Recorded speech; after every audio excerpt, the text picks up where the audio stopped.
On a blustery Saturday morning, March 15th, 1783, George Washington visited an army encampment 7 miles southwest of Newburgh, New York. Washington's army had not been paid for months. The soldiers, farmers and laborers all, who had risked everything to fight, stood to lose their farms back home if they did not return with money to pay their debts.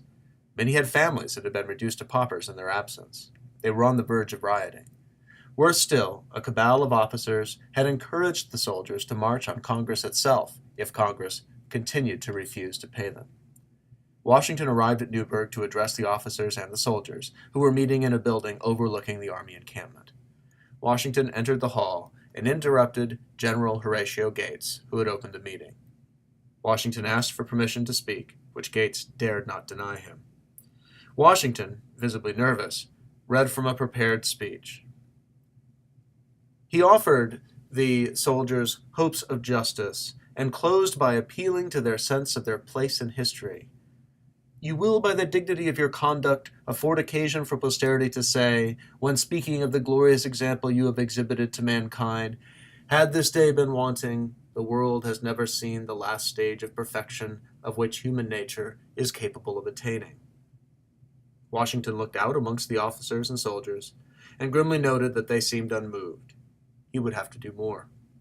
The hard condition and the hard winter were simply too much. So he pulled from his pocket a letter from Joseph Jones, a delegate to the Continental Congress. Jones had written Washington the letter to tell Washington that he sympathized with the soldiers' plight and that he promised Congress's immediate attention to the matter.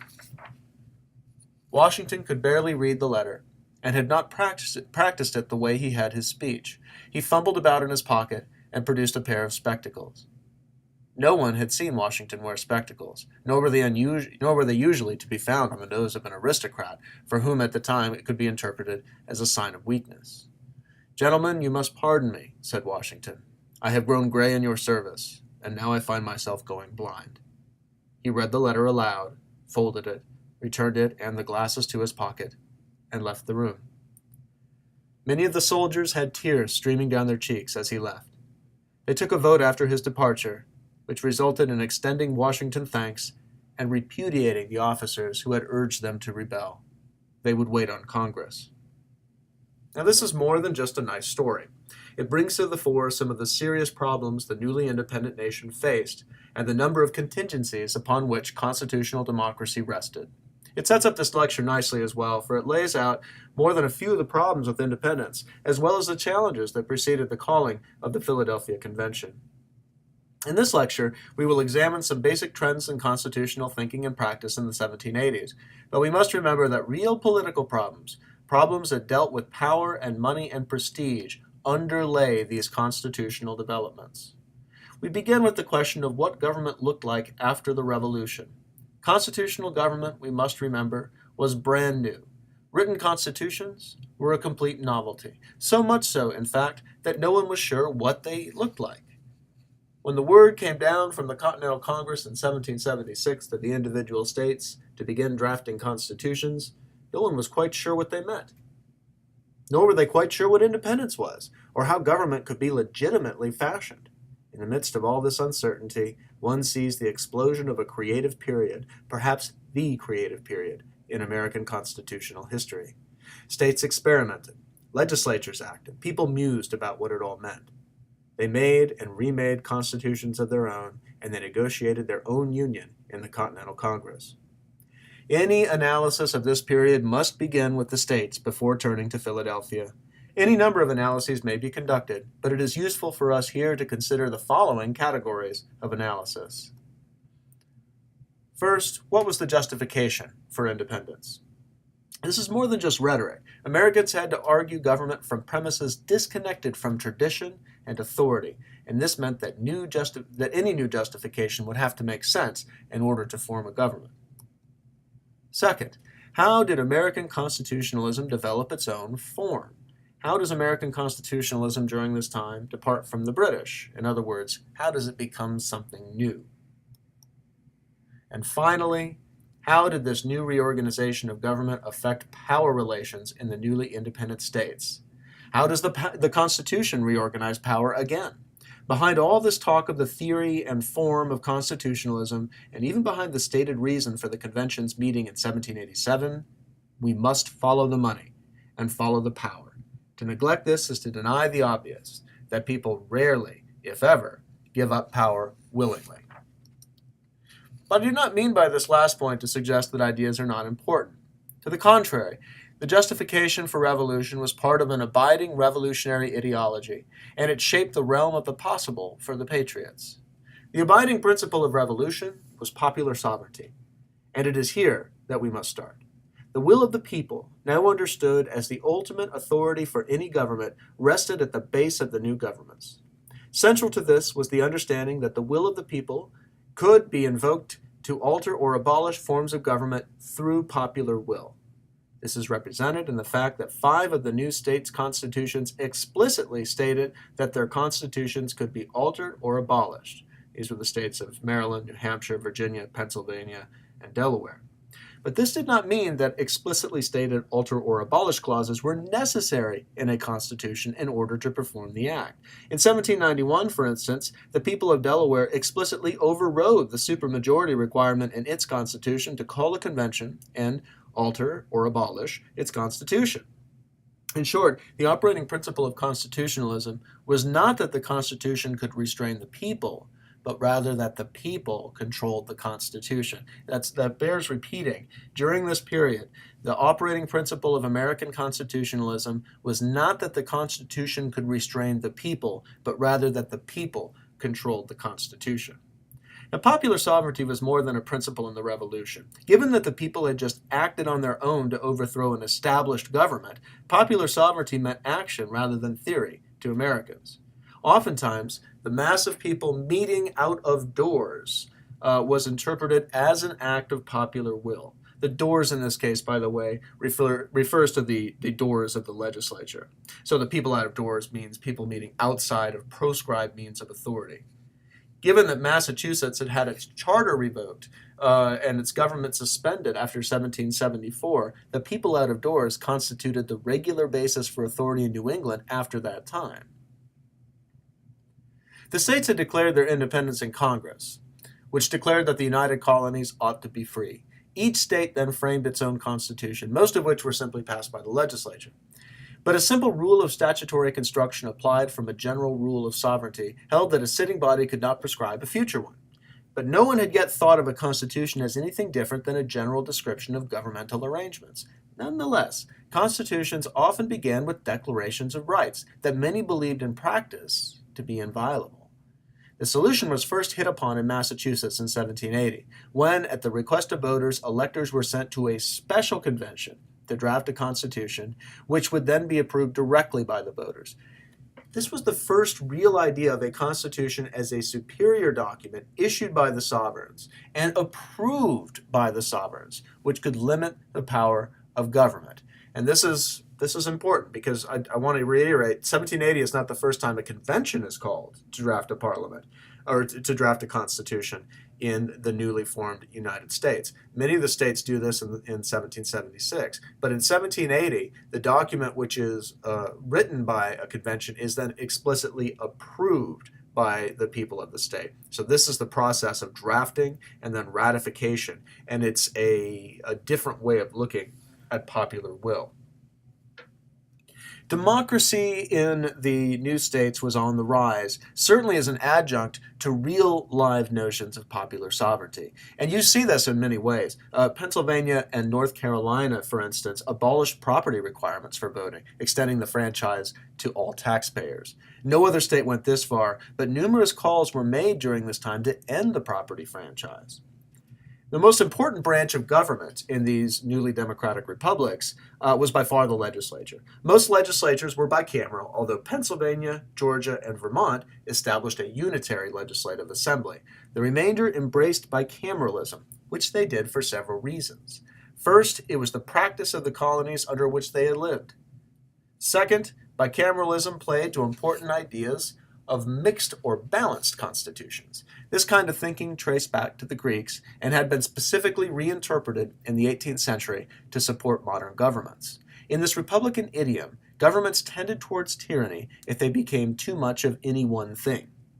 Monarchy tended towards tyranny, aristocracy tended towards oligarchy, democracy tended towards anarchy. And this is the way, by the way, in which they imagine historical time working on governments. They begin in perfect form, or they achieve perfection, and then they degenerate. And this happens if you read your history to all of them. And we'll talk more about this later, about what this means.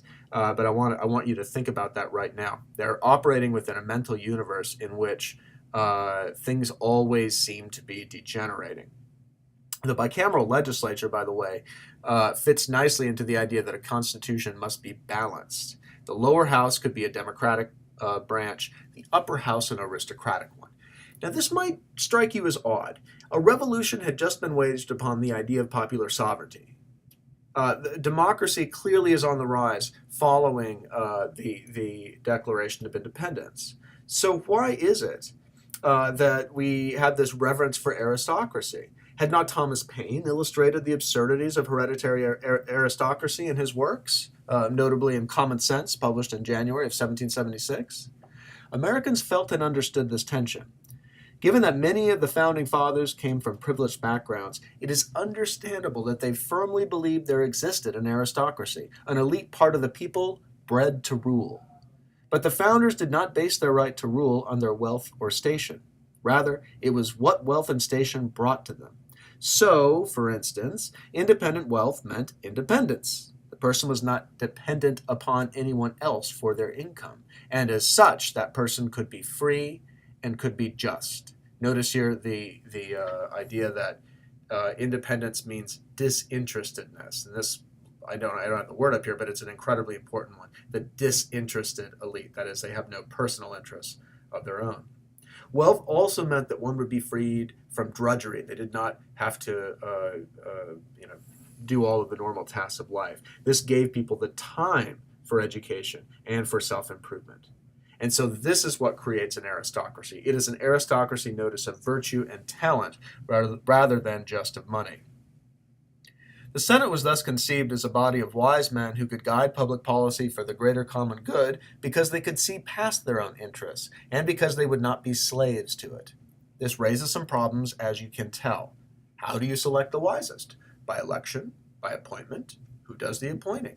Some revolutionaries suggested that senators should not be beholden to anyone, and as such they should hold their offices for life. Should the voters elect senators who would then, should the voters elect electors who would in turn elect the senators? Maryland actually institutes this kind of a bicameral representative body. Many different options were played with during the time. Now, the big loser in this period, 1776 to 1787, was the governor. And what I mean here is the executive office in general. If the legislatures were the most important branches, the executive branches turn out to be merely ministerial. The governor's voice in legislation was removed from all initial state constitutions except for South Carolina's, which is to say that the traditional royal veto, the king's ability to put his name on legislation, which the governors had also expressed, disappears from these constitutions. Now, this process itself would be reversed, but the trend following the revolution was to limit the governor's power, especially when it came to legislation. Governors, as I've said, were imagined as faithful ministers rather than as active, energetic officers themselves.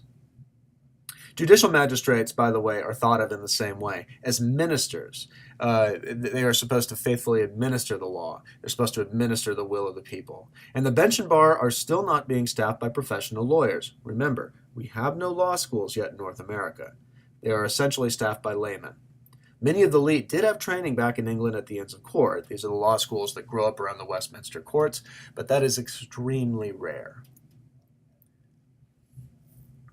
The Continental Congress itself was a revolutionary body, and it must be considered as such. Its authority came solely from the state's recognition of it and its ability to maintain a continental army that would fight the British. So it's upon these two premises which their authority rests. And neither, by the way, was a sure thing. Contemporaries complained bitterly that Congress did not keep its promises. Part of the problem was that congressional power was extremely limited. With no time to establish a new administrative framework, the states were expected to implement congressional commands. This proved vexing. The Articles of Confederation, not ratified until 1781, essentially made the Congress an administrator of territory and of foreign relations. In some ways, the Continental Congress held all the powers of the crown back in England, which is to say, it did not have much in the way of power or authority. We can talk about this in class, but this is important. The powers of the crown are kind of the powers that are placed in the united government. Anyway, the Articles of Confederation located sovereignty expressly in the states, even as they declared their union to be perpetual. Each sovereign state retained the fundamental power of the purse, meaning that Congress had to go hat in hand to the states to ask for money. Each state had an equal voice in the Continental Congress, putting Rhode Island on par with New York and Delaware on par with Pennsylvania. Most government could be conducted by the concurrence of a majority vote, but the Articles required a supermajority in some cases. To amend the Articles of Confederation, all sovereign 13 states had to agree to a proposed amendment. Let us return to the story of Washington at Newburgh. The inability of Congress to pay its soldiers was a serious problem. The Articles of Confederation had left the taxing power precisely where revolutionary theory had placed it, in the hands of the state legislatures. With no independent taxing authority, Congress's ability to even maintain an army was precarious. In 1781, Congress appointed Roger Morris to the position of Superintendent of Finance. Because the Congress had no independent executive authority, Morris's post, with its sweeping powers, was the closest thing to a prime minister that America had. It was a very controversial move. Morris's critics were numerous and powerful, and numbered Richard Henry Lee of Virginia and Thomas McKean of Pennsylvania. But so desperate was the Congress that most held their nose and allowed the ambitious Morris to become Superintendent of Finance. Morris did much to stabilize Congress's financial situation. He reorganized the accounts and brought a sense of order to expenditures. He arranged for credit, and through the machinations of Benjamin Franklin and John Adams, obtained loans from the French and the Dutch to help bolster the war effort. Then Morris sought to amend the Articles so that Congress could raise an independent revenue. Now this, as you can imagine, is difficult. You're asking the states, each of them, to give up what is a central power. He bullied the state legislatures when he could, persuaded them when he did not have to, and obtained the consent of all major players. In 1782, the amendment was approved by 12 of the state legislatures, all except Rhode Island's. The fall election had returned agrarian Democrats to Rhode Island state legislature, and they refused to part with the taxing power. And so, Congress did not get the taxing power. Morris was furious, and it was only months after this defeat that he learned of the Army's near mutiny at Newburgh. Morris returned to Congress with stories of a potential coup d'etat. His import was plain: either submit to a stronger central authority or suffer the wrath of the soldiers. Congress was alarmed enough to fulfill some of its obligations. But Morris's threat did not help Congress gain its central taxing authority. Meanwhile, news of the Peace of Paris arrived in North America. Washington bade farewell to his troops on December 4th, made his way to Annapolis, where Congress was seated, attended a dance in his honor on December 22nd, and then resigned his commission as Commander-in-Chief on December 23rd, 1783. The importance of this event is often underplayed in American history, but Washington's giving up of military power at the height of his popularity was predicated on the Roman Republican model of separating military from civil authority. Independence did not prove as glorious as many had imagined. The British shut the Americans out of their ports, throwing the heavily export-dependent economy of the United States into recession. Money scarcity proved hard on debtors, many of whom were relying on the Continental Congress to pay off its debts. When payment was not forthcoming, these soldiers sold their government debt to speculators at reduced prices in order to avoid foreclosure on their farms. The situation was particularly desperate the further north and the further west one went. That is, the further one was from vital Atlantic trade routes, the less prosperity one encountered, and the harder hit the people were. The further one was from the valuable cash crops that still commanded big markets, the harder it was to make a living. The inability of the Continental government to pay off its debts was a deep, deep problem, but so too were the real hardships encountered by the people. It is worth noting here that the reorganization of power in the states following independence now created a new field for action. Small farmers were debtors in this scheme, and they had sold much of the government debt that they held at a depreciated rate to their creditors and to other speculators who hoped that someday the government would redeem it at face value. Now, I want to make very clear what I'm talking about here. The face value of this debt is the value at which the government itself issues it. The farmers to whom the debt is issued are forced to sell it at a depreciated rate, so its market value was distinctly lower than its face value by the time we get to 1784 and 1785. And this is precisely the point when creditors began to demand repayment and to foreclose on farm property to collect on debts. Agrarian spokesmen, by the way, began turning up in state legislatures. The most radical of these turned up in Rhode Island, where debtor relief legislation was passed. Democracy, with its wide suffrage, thanks to widespread property holding in the states, was now working, in at least some cases, in favor of the debtors. One person who watched this with alarm was James Madison, a rising star among Virginia's political elite. He was Jefferson's protege, and he stood in the vanguard of revolutionary thinkers. But he was personally distressed by the Continental Congress's lack of power and alarmed by what he called the wicked laws passed by the states in favor of debtors and against creditors. During this critical time, Madison left politics and went home, where he found a trunkload of books waiting for him, sent by Jefferson, who was serving at the time as America's minister to France. Madison began reading about political theory and history and began writing extended analyses of all that he felt was wrong with American politics. Madison's reflections occurred at precisely the point that the Congress was negotiating territory cessions from the states west of the Appalachians. Facing down the British presence to the north, and the Spanish to the west, and the French to the south, Americans were in a precarious position. Powerful European empires greedily eyed the same territory that Americans did, and it was not at all certain that America could withstand this imperial conflict. And it's worth taking a look. This is a map of what the original states looked like. The Appalachian Mountains run like a spine. I'll just do right here. Run like a spine right here, separating these western states, this western territory, from the settled eastern seaboard. So while the states have territory that extend into these areas, there is almost no way to guarantee that they can hold on to this territory. So what, in fact, would happen with it? Would the people who moved into these territories ally with the Spanish, who held the critical port of New Orleans and controlled the navigation of the Mississippi River? Could the United States, as a new entity, stand against such aggression? Would the British check their movements into the interior?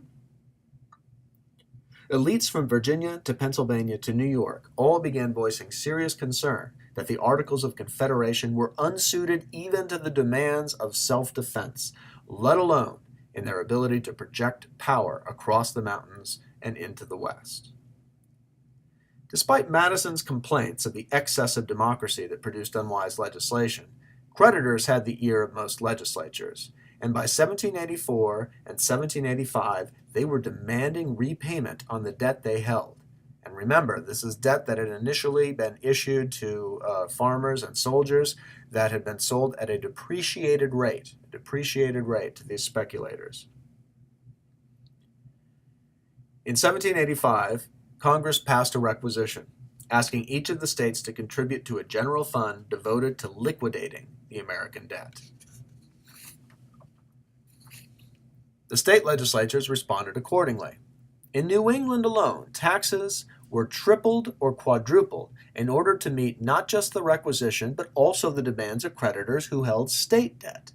When you consider that state budgets allocated tax revenues so that 3/4 went to debt servicing and repayment, this represented a very simple equation.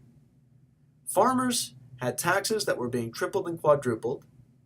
This money was then being given to the speculators and creditors who bought the very debt that the farmers had sold to the speculators at a depreciated rate. In short, they were being taxed to pay off the debt that they once held at face value to speculators who now held it.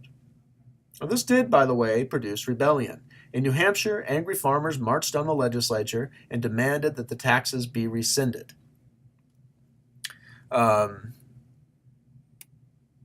This is known, by the way, as the Exeter Rebellion. All across New England, dissatisfaction with the new taxes was expressed. The harshest law of all was passed by Massachusetts, which amortized its debt on too short of a scale and then demanded that it be paid off by taxes collected in specie, that is, in hard money only. Failure to pay led to a seizure of land and its sale in order to pay debts. In the western counties of Massachusetts, the people came together in meetings and began condemning the taxes and demanding a new constitutional convention. This immediately alarmed the seaboard elites. Noah Webster, and yes, that Noah Webster, famously remarked that town meetings were, of course, permissible, in fact guaranteed by Article 19 of the state constitution, but this did not mean that the people could come together and openly criticize government and tend to disorder. Friends of the discontented responded to Webster and others that it was the right of the people to speak against unjust laws. Fisher Ames, another prominent Massachusetts patriot and politician, agreed that sovereignty resided in the people, but then used contract theory to argue that once the people elected representatives, there was absolutely no residual power left in the people themselves. The lack of redress led to action. Regulators, self-styled resistors of the taxes, among whose leaders was a man named Daniel Shays, a Revolutionary War captain, sprung into coordinated action. Now, this, by the way, should ring a bell. Shays does not refer to himself, Daniel Shays, nor his followers, did not refer to themselves as rebels. And in fact, Shays was never any kind of acknowledged leader of a rebellion. Their protest was a regulation, an attempt to regulate unjust laws and unjust taxes. Their protest was extremely focused. Their coordinated action was to shut down the courthouses in 4 western counties. They did so in many cases simply by crowding into courthouses, enough so that one judge in one courthouse ordered everyone outside and told all present to vote. That is, all those in favor of closing the courthouse go to one side of the street, and those in favor of it staying open go to the other. The count, according to Judge William Whiting, was 800 to 200 in favor of shutting it down, so he shut down the court.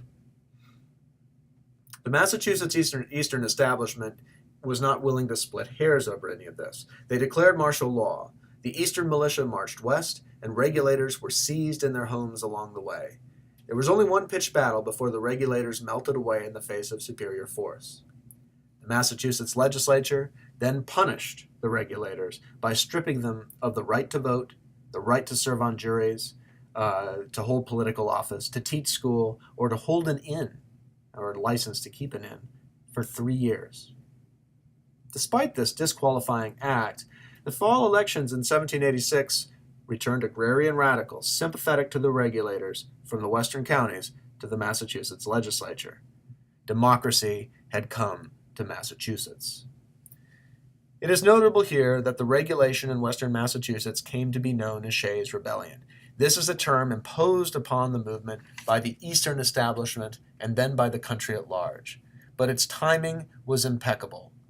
As Americans considered whether the new government that they had was viable enough to survive in the 18th century world, there had now been a series of events suggesting that the existing governmental arrangements might not do enough to promote the general welfare, provide for the common defense, and otherwise secure the blessings of liberty.